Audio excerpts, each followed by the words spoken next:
Voilà, donc deuxième partie du grand message, la stratégie du Saint-Esprit. C'est évidemment donc le modus operandi du Saint-Esprit, sa façon de faire. Et nous allons lire maintenant, donc, particulièrement à partir du verset 4. Acte 13, verset 4. Barnabas et Saul, envoyés par le Saint-Esprit, descendirent à Séleucie, c'est le port donc d'Antioche, et de là, ils s'embarquèrent, donc premier voyage missionnaire, ils s'embarquèrent pour l'île de Chypre. Arrivés à Salamine, donc c'est à l'ouest de l'île de Chypre, une ville appelée Salamine. Arrivés à Salamine, ils annoncèrent la parole de Dieu dans les synagogues des Juifs. Ils avaient Jean, donc Jean-Marc, pour aide. Ayant ensuite traversé toute l'île, donc jusqu'à l'ouest de l'île, ayant traversé toute l'île jusqu'à Paphos, ils trouvèrent un certain magicien, faux prophète, juif, nommé Bar-Jésus. Ça veut dire fils de Jésus. Donc c'était un nom commun à l'époque, Jésus, et qui était avec le proconsul Sergius Paulus, homme intelligent. Ce dernier fit appeler Barnabas et Saul et manifesta le désir d'entendre la parole de Dieu. Mais Élymas, le magicien, car c'est ce que signifie son nom, leur faisait opposition, cherchant à détourner de la foi le proconsul. Alors, Saul, appelé aussi Paul, rempli du Saint-Esprit, fixa les regards sur lui et dit, « Homme plein de toute espèce de ruse et de fraude, fils du diable, ennemi de toute justice, ne cesseras-tu point de pervertir les voies droites du Seigneur ? Maintenant, voici, la main du Seigneur est sur toi, tu seras aveugle, et pour un temps, tu ne verras pas le soleil. » Aussitôt, l'obscurité et les ténèbres tombèrent sur lui, et il cherchait, en tâtonnant, des personnes pour le guider. Alors, le proconsul, voyant ce qui était arrivé, crut, étant frappé de la doctrine du Seigneur. Amen. Seigneur, nous te bénissons pour ta parole puissante. Nous te bénissons pour l'œuvre du Saint-Esprit. Nous te bénissons pour l'œuvre du calvaire, pour le sang qui a coulé à la croix, à Golgotha, au travers de ta crucifixion, de ton agonie, Seigneur. Tu l'as fait pour moi, tu l'as fait pour nous, Seigneur. Nous te demandons encore aujourd'hui, Seigneur, de faire sortir les prisonniers des ténèbres. Seigneur, délivre ceux qui sont encore sous le joug du diable, Seigneur. Amène-les en pleine lumière et délivre-les de l'obscurité, Seigneur. Qu'ils puissent voir la lumière d'en haut briller sur leur vie, Seigneur. Au nom puissant de Jésus, nous te le demandons. Amen. Et tout le peuple dit Amen. Amen. Gloire à Dieu. On peut s'asseoir, frères et sœurs, chers amis. Alléluia. Gloire à Dieu. Nous avons vu dans la première partie la stratégie du Saint-Esprit. Amen. Il y a ceux, évidemment, dans l'Église qui jouent et il y a ceux qui, évidemment, donc, travaillent. Et nous avons besoin d'être du côté de ceux qui œuvrent, de ceux qui travaillent. Et nous avons vu pour l'envoi, pour la première fois, d'une œuvre missionnaire, sont des gens qui ont été envoyés par le Saint-Esprit. Et le Saint-Esprit, au travers d'une période de jeûne et prière, a parlé, certainement au travers d'un don prophétique, « Mettez-moi à part, Saul et Barnabas, pour l'œuvre à laquelle je les ai appelés. » Et nous voyons évidemment que ces deux hommes, donc choisis parmi d'autres, mais évidemment donc envoyés par le Saint-Esprit, eh bien ont fait évidemment le travail et sont donc partis. Et en mission. Et là, ça a été l'heure de vérité. ils ont pris le bateau, donc, ils sont partis de Séleucie, à côté d'Antioche, et ils sont arrivés donc à l'île de Chypre. Et là, ça a été, je dirais, la première confrontation entre les puissants de Satan et les puissances du Seigneur. Paul et Barnabas sont arrivés rapidement donc sur l'île de Chypre, dans la Méditerranée, et qu'est-ce qu'ils ont fait? Eh bien, ils ont commencé à dégager le chemin pour l'Évangile. C'était des défricheurs, c'était des pionniers. Et ils ont prêché donc ce nouvel évangile qui était tout nouveau, évidemment, pour ces gens sur l'île de Chypre, ces Cypriotes. Et ils ont annoncé quoi? Quel est le message de l'évangile? C'est simple, un sauveur crucifié, mais ressuscité des morts, qui est sorti vivant du cimetière. Ah, chers amis, et évidemment, il faut le croire pour être sauvé. Et ce n'est pas une fable. Jésus-Christ est vraiment ressuscité. Ils sont arrivés dans une ville appelée Paphos, donc à l'ouest de l'île. Et évidemment, comme Paul a pu l'écrire plus tard, je n'ai pas honte de l'Évangile. Pourquoi? Parce que l'Évangile, c'est la puissance de Dieu pour sauver. Si tu veux être sauvé, si à la fin de tes jours tu vas aller au ciel, eh bien, il faut abandonner ta vie à Jésus-Christ. Il n'y a pas d'autre sauveur, il y a un seul sauveur ici-bas sur toute la planète Terre. Paul a dit, je n'ai pas honte de l'Évangile. Je ne rougis pas lorsque je parle de Jésus, lorsque je prêche la parole de Dieu. Et on va se poser la question, quelle sorte de portes ouvertes ont découvert ces deux envoyés par le Saint-Esprit? N'oublions pas que ces deux hommes, ces deux missionnaires, donc, dans le mot missionnaire, il y a le mot mission, donc, ils sont partis en mission, donc, Paul, l'apôtre, et Barnabas. Quelle sorte de porte ouverte ont-ils trouvé? Ils ont trouvé un homme du gouvernement romain. Les Romains régnaient, donc, sur toute la Méditerranée, et il y avait sur l'île de Chypre un représentant gouvernemental de Rome. Et cet officiel du gouvernement romain, d'une manière ou d'une autre, a entendu parler de cette nouvelle doctrine que deux hommes étaient en train d'amener sur son île. On ne sait pas comment Sergius Paulus, parce que c'est son nom, ce gouverneur, Sergius Paulus, a entendu parler donc de l'évangile que prêchaient Paul et Barnabas. Sergius Paulus, de toute façon, les a invités. Il leur a dit, venez et j'aimerais vous rencontrer. C'était, nous dit la Bible, un proconsul. Un proconsul dans le gouvernement romain, c'était un gouverneur de l'île. C'est le gouverneur, c'est le top niveau donc de tout ce qu'il pouvait y avoir comme puissance militaire et gouvernementale sur toute l'île. Quelle occasion! C'est comme si le premier ministre du Canada, voyez, demandait à entendre parler du Seigneur. C'est exactement la même chose. Et Sergius Paulus, donc, les a invités à venir le rencontrer. Quelle occasion en or!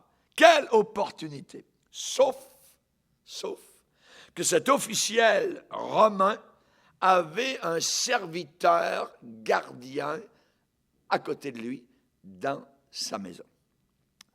Dans la même pièce, il y avait un magicien.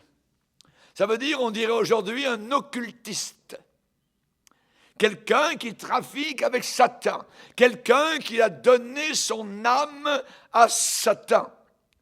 Un magicien, un diabolisé, un satanisé. Voyez, la Bible dit un faux prophète juif. Un prophète juif qui était faux. Et il était juste à côté du plus grand homme qui existait sur l'île de Chypre. Il s'appelait Élymas.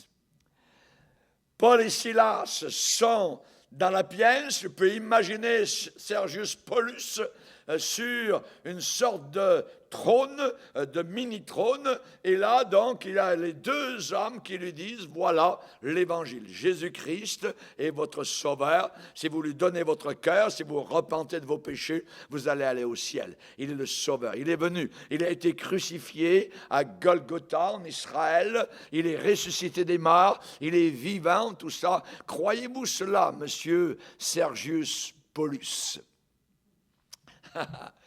Et là, le magicien qui est à côté, évidemment dans la même pièce, contredisait tout ce que ces deux hommes, ces deux missionnaires, étaient en train de déclarer, d'annoncer, de prêcher. La Bible emploie des expressions. Il est dit que cet homme, ce magicien, faisait opposition. Pour détourner de la foi chrétienne Sergius Paulus, ce gouverneur. Et j'aimerais vous dire, dans le langage français, dans la langue française, la langue de Molière, il y a 4 lettres qui sont identiques. C'est O, P, P, O. Oppo. Opportunité et opposition. Généralement, avec l'Évangile, il y a des opportunités, des ouvertures pour prêcher, pour annoncer l'Évangile. Et en même temps, il y a très souvent, régulièrement, de l'opposition. Ça va de pair.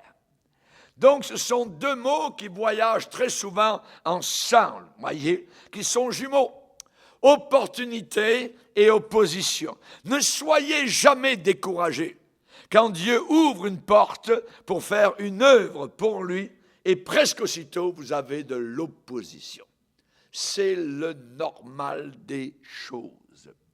Paul, un jour, a dit aux Corinthiens, une porte grande et d'un accès efficace m'est ouverte, mais les adversaires sont nombreux. Une porte ouverte pour prêcher la parole de Dieu, mais les adversaires sont nombreux. Opportunité et en même temps opposition. Cette secte, en parlant des chrétiens, les païens disaient, en parlant des chrétiens, cette secte qui rencontre partout de l'opposition. Le diable sait très bien que si quelqu'un entend l'Évangile parfois une seule fois, il va être sauvé. Et c'est fait. Et il fait tout son pouvoir avec ses, je dirais, pieds et ongles et griffes pour empêcher les personnes d'entendre le message libérateur, le message du salut par le sang de Jésus-Christ qui a coulé à la croix du Calvaire. L'apôtre Paul a écrit un jour une lettre aux Thessaloniciens quand il avait commencé à prêcher l'évangile à Thessalonique. Il va leur rappeler en disant « Hey, les Thessaloniciens, quand nous sommes allés chez vous et que nous avons prêché la parole de Dieu, c'est au milieu, nous avons prêché l'évangile au milieu de bien des combats. » Au milieu de bien des combats. Voyez. Et souvent, nous avons vu cela avec mon épouse au travers, je dirais, des 40 années et plus de ministère, voyez, où nous sommes allés prêcher l'Évangile. Et quand une porte était ouverte, on y est allé. Et en même temps, l'opposition était là. Satan est à l'affût pour essayer d'empêcher que les gens viennent à la connaissance de l'Évangile. Cela arrive tout le temps, cela arrive constamment. Si vous étiez le diable, que pensez-vous, voyez, que vous feriez de toute façon? Essayez d'empêcher que les gens viennent à la connaissance de l'Évangile. Voyez. Que pensez-vous que Satan ferait de toute manière? Il ne va jamais vous encourager. Il va toujours essayer de vous décourager. Et ça, c'est évidemment son travail. Et il y a eu dans cette confrontation un moment, je dirais, dramatique. Dramatique. Imaginez Sergius Paulus, un homme puissant, qui a l'autorité, qui est allé se battre sur toutes sortes de champs, depuis peut-être l'Angleterre à l'époque, jusqu'aux confins de l'Allemagne. Les Romains régnaient dans toute, je dirais, une grande partie de l'Europe, dans toute l'Afrique du Nord actuelle. Ils régnaient en Israël, ils étaient rois et maîtres, évidemment. Et sous leurs bottes, ils soumettaient des peuples entiers. Et évidemment, donc, cet homme puissant qui règne sur l'île de Chypre, Rome lui a demandé d'être responsable donc de l'ordre dans l'île de Chypre. Et cet homme, maintenant, veut entendre parler du roi des rois, du Seigneur des seigneurs, du royaume d'en haut. Alléluia. Et la Bible dit que Sergius Paulus manifesta le désir d'entendre la parole de Dieu. Mais son serviteur à côté de lui dans la même pièce leur faisait opposition. Et le but de cet homme-là qui travaillait avec Satan, nous l'avons, il cherchait, qu'est-ce qu'il cherchait? À détourner de la foi le proconsul. Voilà l'œuvre du diable. Toujours chercher à nous détourner de la foi. C'est la foi qui compte. La bataille, elle est sur la foi. C'est là que ça se passe, évidemment. Et ils vont combattre pour la foi qui a été transmise aux saints une fois pour toutes. Et c'est à ce moment-là, alors que cet homme dit « Oui, monsieur le proconsul, mais vous voyez bien que ce sont des faux prophètes. Cet homme-là, il s'appelle, comment il s'appelle Paul, tout ça, et l'autre, son ami, ça, c'est des faux prophètes. Ne le croyez pas, tout ça, c'est des babioles. Monsieur le proconsul, vous n'allez pas croire que des morts ressuscitent. Il parle d'un Jésus qui a été crucifié, il a été cloué, il est mort, on l'a mis dans un tombeau, et 3 jours après, il était vivant. Allez-vous croire ça, monsieur le proconsul? C'est de la folie totale. C'est des hommes qui ont inventé des mensonges, voyez. Ils veulent faire une nouvelle religion, ainsi de suite. Ne les croyez pas. Satan, c'est comme ça, voyez. Et il va donc faire opposition. Il va chercher à détourner de la foi le proconsul. Et c'est à ce moment-là que je peux imaginer Paul comme un buffle des prairies qui commence à rentrer la tête dans les épaules. Amen. Et là, il est chargé du Saint-Esprit. Il est dit, alors, à ce moment-là, Paul, rempli du Saint-Esprit, fixa les regards sur lui. Ça veut dire le regarda fixement, voyez. Et nous avons évidemment donc cette opposition qui maintenant donc va être dévoilée et il va falloir que Dieu fasse quelque chose dans cette situation. Et c'est la même chose lorsque l'apôtre Pierre a fait face un jour au Sanhédrin. Il est dit, alors Pierre, rempli du Saint-Esprit, leur déclara. Ces 2 instants de vérité, de confrontation, ont apporté un jaillissement du Saint-Esprit, autant sur Paul que sur l'apôtre Pierre.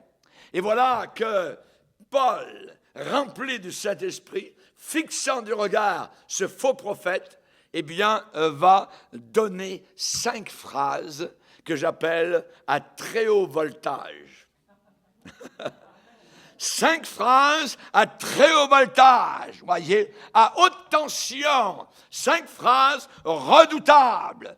L'apôtre Paul a démontré un discernement spirituel très profond.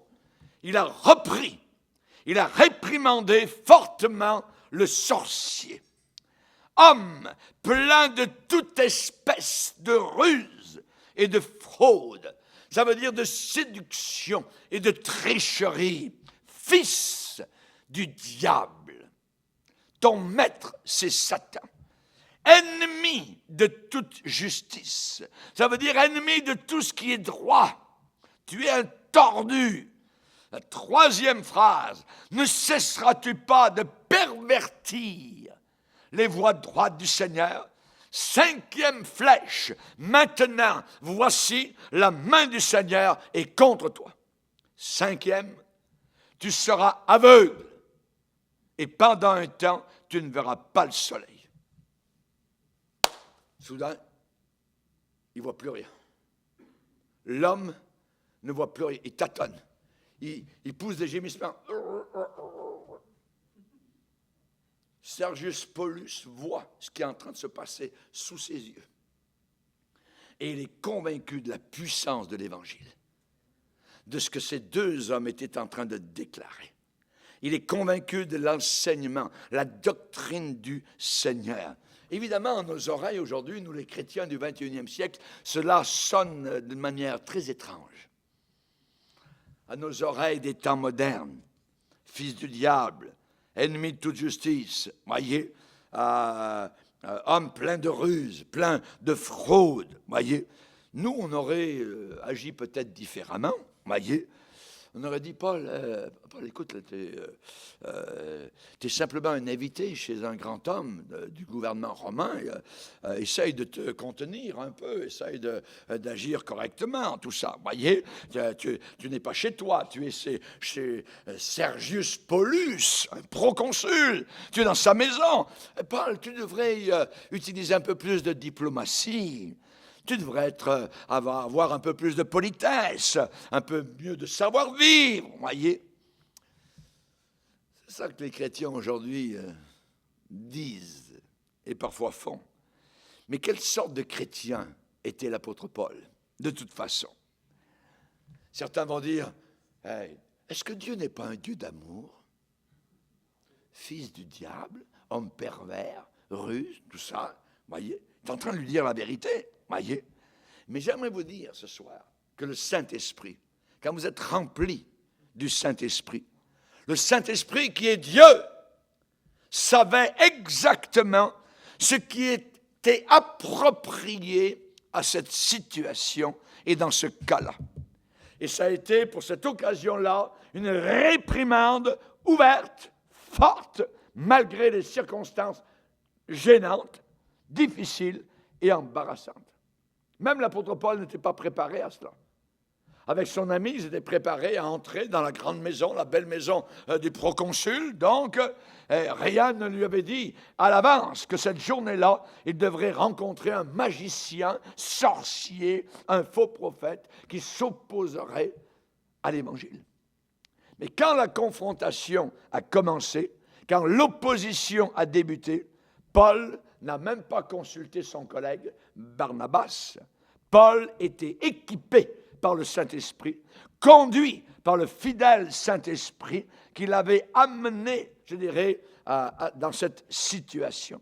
C'est le Saint-Esprit, ne l'oubliez pas, qui l'avait envoyé dans ce voyage missionnaire, et ça a été le Saint-Esprit qui lui a dit quoi faire et comment se comporter et quoi dire. Amen. Alléluia.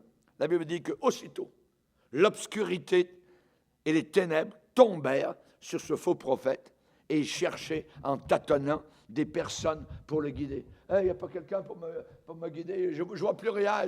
Ouais. Le proconsul a été frappé. La Bible dit, frappé. C'est donc vrai le message que ces deux hommes sont en train de déclarer. En quelques secondes, Élymas, ce magicien, a commencé à tituber, à gémir de façon lamentable, à grogner de façon pitoyable, à étendre ses mains comme un aveugle, à s'appuyer sur quelqu'un. Il ne voyait plus rien. Ce que Paul venait de déclarer venait de se réaliser. L'Évangile, ce n'est pas uniquement des paroles, c'est de la puissance. C'est de la puissance. Ça agit dans les cœurs. On ne peut pas entendre l'Évangile au pied d'un homme rempli du Saint-Esprit et rester de marbre. C'est impossible. Il y a une réaction. Il y a quelque chose qui se passe à l'intérieur. Et on voit que la pièce, soudainement, où étaient donc Paul et Barnabas, ainsi que le proconsul, cette pièce a été remplie de halètements, de souffle coupé. Voyez? Il y a eu un mouvement, il y a eu quelque chose qui s'est passé là. Voyez? Donc, la discussion était finie. La discussion était achevée. Son opposition était terminée. Sergius Paulus est devenu un croyant ce jour-là. Il est devenu un chrétien ce jour-là. Il a cru en Jésus-Christ. Il est dit, alors, le proconsul, voyant ce qui venait d'arriver, crut. Il a cru dans l'Évangile, dans le message que portaient donc Paul et Barnabas. Il est dit qu'il fut frappé de la doctrine du Seigneur, de l'enseignement sur Jésus-Christ. Qui ne s'abandonnerait pas au Seigneur Jésus quand l'enseignement est appuyé par une telle démonstration de puissance du Saint-Esprit? Et aujourd'hui encore, cette sorte de confrontation avec la puissance des ténèbres existe, que ce soit dans les jungles du monde éloigné ou dans les pays modernes sophistiqués. La puissance est là. La Bible dit, soyez sobres, veillez. Votre adversaire, le diable, rôde comme un lion rugissant, cherchant qui il va dévorer. Résistez-lui avec une foi ferme, sachant que les mêmes souffrances sont imposées à vos frères dans le monde. J'aimerais vous parler ce soir d'un témoignage. Un témoignage qui est arrivé à New York d'une jeune dame appelée Marissa Cunningham. C'est une très bonne avocate. Dans une bonne église à New York, à Brooklyn, une chrétienne consacrée aujourd'hui. Elle travaille dans le centre-ville de Manhattan. Elle est brillante, intelligente, pleine de capacités et de talent, comme Sergius Paulus, où il est dit « homme intelligent ». Marissa Cunningham, il y a quelques années, était encore à l'école de droit. Elle voulait être juriste. Mais elle était au bout du rouleau. Pourquoi? Parce qu'elle a eu un revers dans sa vie, un divorce. Et elle avait maintenant le stress d'élever sa petite fille, Giannina, toute seule. Elle était incapable de trouver du travail pendant l'été pour payer ses études, pour continuer. Et il y avait, lorsqu'elle a reçu son diplôme de fin d'études, elle avait en même temps un nuage très sombre sur donc, son diplôme. Elle ne savait plus où se tourner. Elle ne savait pas où se tourner. Le catholicisme de son enfance, où elle avait été élevée au Panama, n'avait aucune force dans sa vie. La religion Ekankar, voyez, qui est une fausse doctrine, elle connaissait cela depuis l'âge de 12 ans, lui valait zéro. Elle n'avait aucune confiance. Marissa se sentait totalement vide. Et bien vite, elle a eu un sens de tristesse, d'obscurité spirituelle qui s'est établi sur elle, qui s'est installé, une sorte de morosité, une sorte d'esprit de dépression. Parfois, elle avait envie de se suicider. Elle avait des pensées horribles. Alors que normalement, c'était une jeune dame très optimiste, joyeuse. Elle se posait la question, est-ce que je vais y arriver à achever mon université de droit? Est-ce que je vais un jour pouvoir commencer ma carrière professionnelle? Ou bien est-ce que tout allait s'écrouler? Et il y avait des sortes de nuages de dépression, donc qui bloquaient, qui empêchaient à tout rayon de lumière de venir dans son âme. Un jour, elle marchait à Brooklyn sur la 4e avenue et elle voulait aller payer une facture de téléphone. Marissa a vu une annonce sur une vitrine d'un magasin, Botanica. Botanica. Elle savait que c'était un endroit pour se faire dire la bonne aventure. Et c'était basé sur la doctrine dans les Caraïbes de ce qu'on appelle la Santeria, une forme de sorcellerie et de magie. Elle a regardé dans la vitrine et il y avait beaucoup de gens qui étaient assis dans la salle d'attente. Elle est entrée, elle a posé quelques questions et elle a eu quelques réponses de la part de ceux qui attendaient là. Oh oui, oui, notre curandero est excellent, en parlant évidemment donc du sorcier qui était à l'intérieur, qui donnait des consultations. Notre curandero est excellent. Je suis certain qu'il a la capacité de t'aider. Et Marissa a pris donc un rendez-vous pour le mercredi suivant. Quand le mercredi est arrivé, elle est entrée dans la salle de consultation. Elle a rencontré un homme dans la quarantaine, très avancé, un homme trapu, et cet homme l'a invité à s'asseoir et en peu de temps a commencé à lui dire un certain nombre de choses très, très spécifiques sur sa vie passée. Marissa a été très impressionnée, elle n'avait rien dit. Surtout quand il lui a dit qu'elle avait une douleur très aiguë dans l'épaule gauche. Et c'était vrai, absolument vrai. Cet homme a pu même identifier le nom de l'un des amis de Marissa. Imaginez.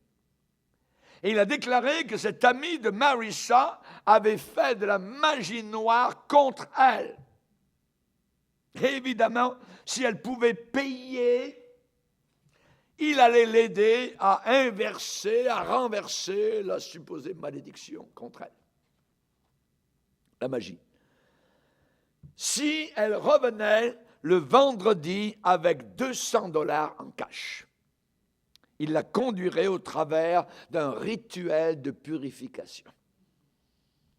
Il prendrait un poulet, il frotterait le poulet sur le corps de Marissa pour obtenir supposément la piste, la trace, puis ensuite il tuerait le poulet en sacrifice.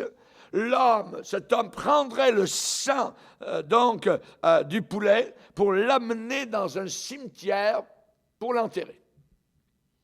C'est très obscur. C'était certain, c'est ce qu'il disait, lui, c'était la réponse dont elle avait besoin.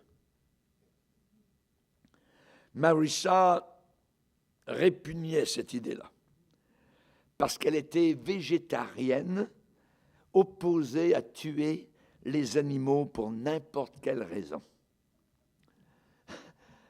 Arrivé à ce stade, il semblait, à ses yeux, que quelque chose n'allait pas.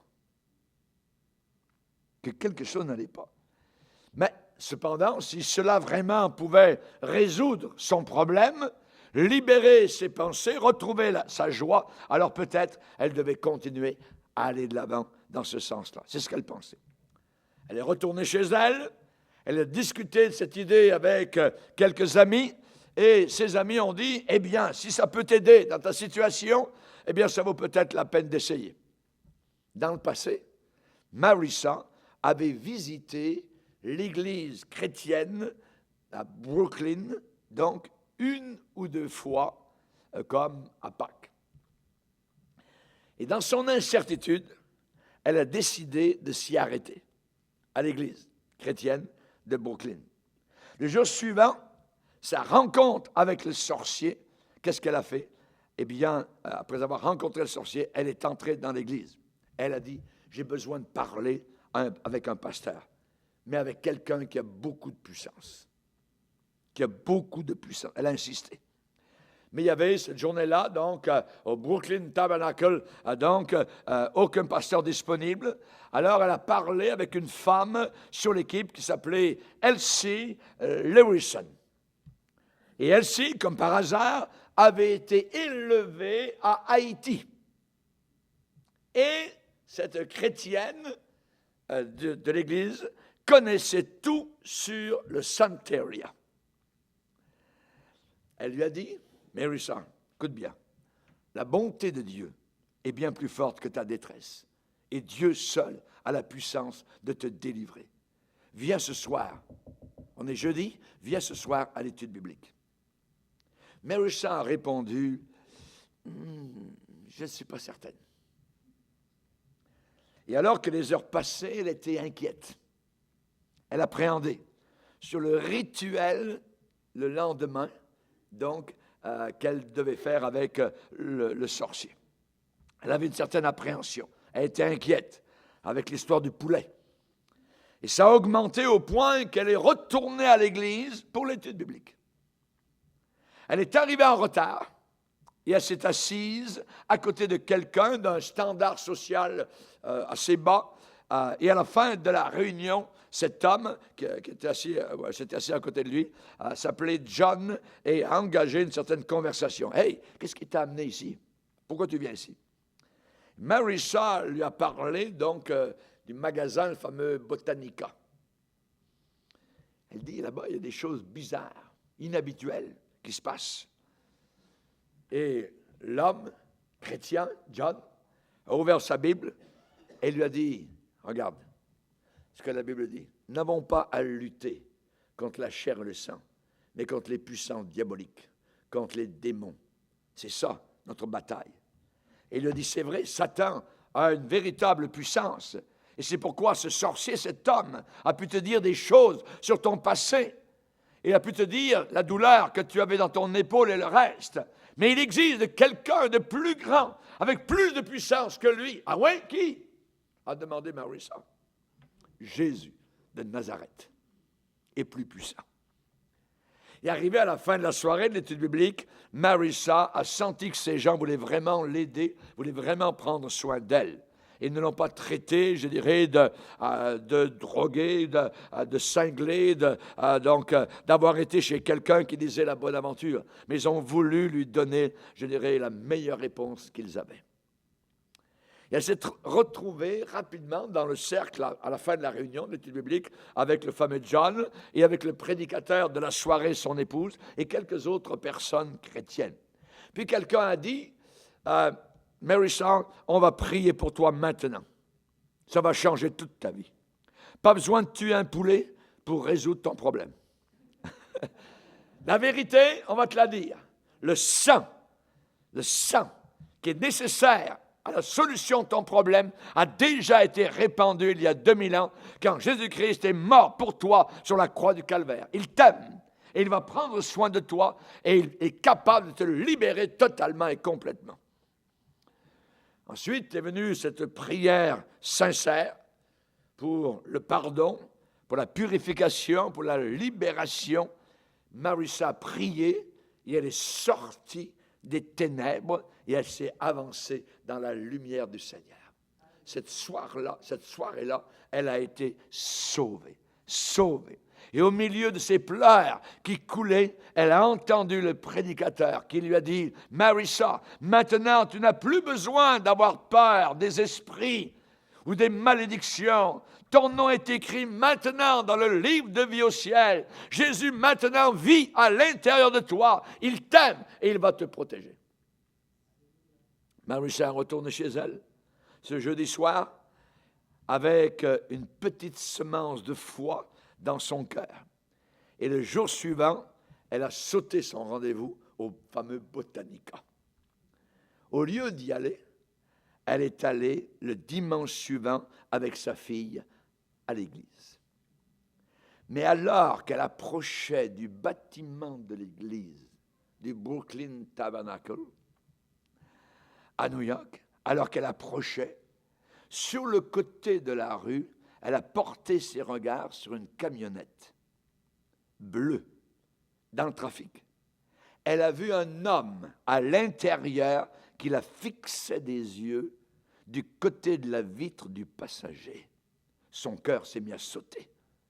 Elle s'est mise à battre très fort parce qu'elle a réalisé que c'était le fameux curandero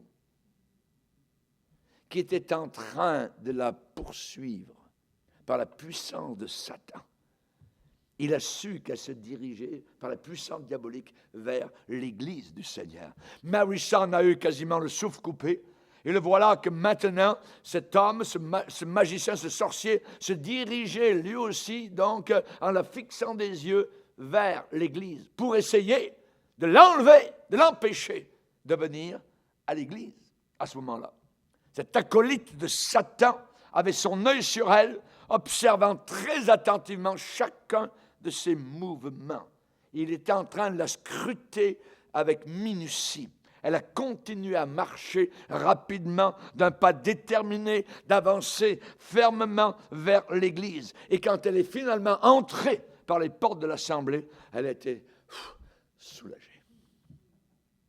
Le mardi suivant, elle est retournée à la réunion de prière Et quand le pasteur a invité les gens à s'avancer pour une prière spéciale, elle a répondu. Elle s'est mise à genoux au milieu des ailes de l'assemblée avec d'autres. Elle a commencé à pleurer. Savez-vous ce qu'elle a dit? Je savais seulement que Dieu m'aimait et m'avait touché. Il fallait que je le suive. Et arrivé à ce point-là, j'ai résolu dans mon cœur qu'il n'y aurait plus de retour en arrière. Il fallait que je découvre bien plus sur Jésus-Christ et son amour. Et Marissa a continué à suivre toutes les réunions, les enseignements dans les mois suivants. Elle est devenue une véritable disciple de Jésus-Christ. Aujourd'hui, elle est une croyante solide, un atout formidable pour son assemblée. Merci Seigneur. Merci Seigneur. L'œuvre de l'Évangile aujourd'hui doit être bien plus que de belles histoires de la Bible, que des présentations uniquement doctrinales ou des enseignements polis. Il doit y avoir un sens de puissance du Dieu vivant. La prédication doit pouvoir montrer que le Saint-Esprit est vivant et qu'il est encore actif aujourd'hui sur la terre. Amen.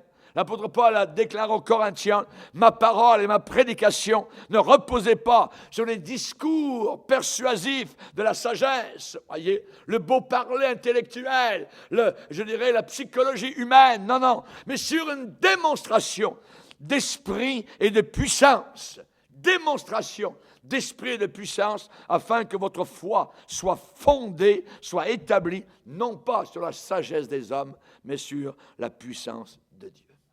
Alléluia.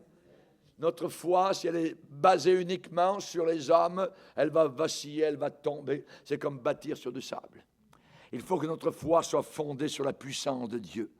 Paul, l'apôtre, a écrit aux Thessaloniciens, « Notre évangile ne vous a pas été prêché en parole seulement. » En parole seulement, oui, il y a les paroles, mais avec puissance et avec le Saint-Esprit et avec une pleine conviction, une pleine persuasion. Amen. Quand les Thessaloniciens ont entendu l'apôtre Paul prêcher, ils savaient que c'était la vérité. Pas besoin de quelqu'un pour dire « c'est ça la vérité ». Non. Quand le Saint-Esprit est là, les gens qui écoutent pour la première fois savent que le prédicateur dit vrai. C'est la parole de Dieu, c'est la vérité. Amen. Alléluia. C'est vrai qu'aujourd'hui, il y a beaucoup d'occultisme. C'est vrai que Satan a la main haute sur beaucoup de personnes. C'est vrai que Satan est vivant et travaille sur la terre, voyez.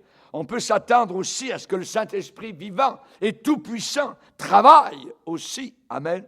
Pourquoi? Parce que celui qui est en nous est plus grand que celui qui est dans le monde.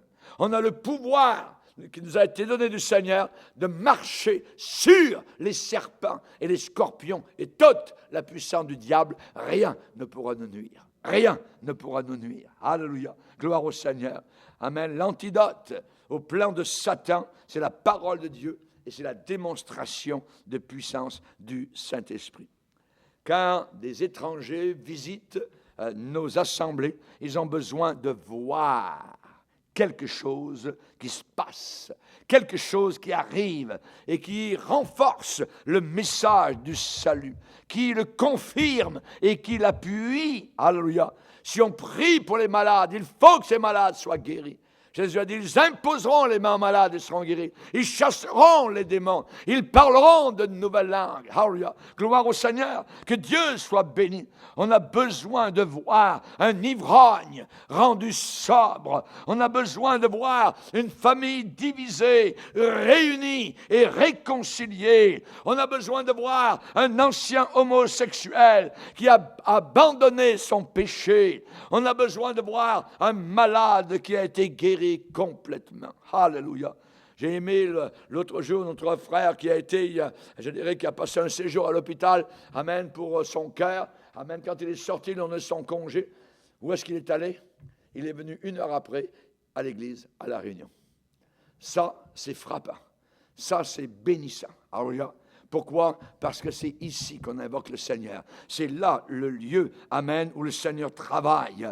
On a besoin de voir quelque chose qui témoigne que notre Sauveur est bien vivant. Il est ressuscité et il est puissant. Priez comme jamais auparavant. Seigneur, descends vers nous. Travaille avec la parole que nous annonçons. avec le message que nous déclarons. Étends ta main, Seigneur, pour qu'il se fasse des miracles, des prodiges, des guérisons par Jésus-Christ, notre Sauveur. Alléluia. Gloire à Dieu. Que Dieu soit glorifié. Amen. Il faut peut-être réarranger, je dirais, nos horaires. Amen. Pour faire comme Antioche. Il est dit qu'ils servaient le Seigneur. Amen. Dans le jeûne et la prière. Ils ont cherché Dieu. Quand l'apôtre Paul a été sauvé, il s'appelait Saul de Tarse. Savez-vous ce qu'il a fait? Il a commencé par 3 jours de jeûne et prière. Il a été 3 jours à Damas à ne rien faire d'autre que de prier le Seigneur. Il était bouleversé par la puissance de l'Évangile. Celui qu'il combattait venait de lui apparaître. Imaginez. Merci Seigneur pour la puissance de l'Évangile. Alléluia. J'aimerais vous citer, amen, le cas, vous avez entendu parler des réveils spirituels qui a eu lieu sous un grand homme de Dieu qui s'appelait Charles Finney. Chaque fois que ce grand évangéliste, Charles Finney, partait prêcher, chaque fois, il y avait un homme inconnu qui s'enfermait et se retirait dans la prière. Il s'appelait Daniel Nash. On ne connaît pas. On connaît Charles Finney, mais Daniel Nash, on ne connaît pas. Mais chaque fois que Charles Finney s'en allait quelque part en mission, prêcher l'Évangile, cet homme s'enfermait devant Dieu pour prier pour Charles Finney. Et cet homme, Daniel Nash, qui priait, qui s'enfermait donc pour la prière, a écrit avant sa mort en 1831. Et je cite, « J'ai beaucoup réfléchi sur la prière, particulièrement à prier pour le Saint-Esprit et sa descente. Et il semble que j'ai toujours limité Dieu dans cette requête. J'ai ressenti dernièrement que je pouvais demander que toute l'influence du Saint-Esprit descende, et pas seulement uniquement sur des individus, mais sur tout un peuple, sur toute une région, sur tout un pays. » Il a senti qu'il pouvait demander cela à Dieu. « Seigneur, envoie ton Saint-Esprit sur toute cette région, sur tout ce pays. Envoie, Seigneur, ton Saint-Esprit sur tout ce peuple. » Et il dit, je cite, « Samedi dernier, je me suis appliqué à cela, et le diable était très en colère contre moi à cause de cela. Je suis maintenant convaincu que c'est mon devoir et le privilège et le devoir de chaque chrétien pour que le Saint-Esprit descende avec autant de puissance qu'à la Pentecôte et encore plus. Je ne sais pas pourquoi nous ne pourrions pas demander que toute l'influence et la force du Saint-Esprit descendent si on demande avec foi. Il nous répondra. » Il y a longtemps que André et moi-même et toute notre équipe de collaborateurs pour notre ministère sur la rive sud de Montréal et dans le monde entier par Internet, eh bien, savent que sans Jésus-Christ, nous ne pouvons rien faire. Rien. Absolument sans espoir, absolument sans avenir, s'il n'y a pas l'assistance du Saint-Esprit. Sans moi, vous ne pourrez rien faire. Rien. Nous n'avons en nous-mêmes aucune capacité et talent pour faire le travail que Dieu nous demande. Uniquement l'Esprit de Dieu peut faire une différence. Nous chantons dans l'Église, « Esprit de Dieu agit ». Ce n'est pas uniquement une belle petite chanson, une petite chansonnette ou un petit cantique. Non, non, non. C'est quelque chose de très précieux. Nous demandons à l'Esprit de Dieu d'agir. Le Saint-Esprit est ici sur la terre. Il est le vicaire de Jésus-Christ. Il est le remplaçant de Jésus-Christ actuellement. Et il attend de répondre à notre soif profonde. Dans le monde entier, le Saint-Esprit agit. Et il veut venir pour nous rafraîchir, pour nous renouveler. Voilà la stratégie du Saint-Esprit. Hey, Ézéchiel, regarde le cimetière. C'était une vallée remplie d'ossements. C'était des os partout. Des tibias, des squelettes, ça. Ézéchiel, tu es dans la vallée d'ossements. Regarde bien, ces os pourront-ils revivre?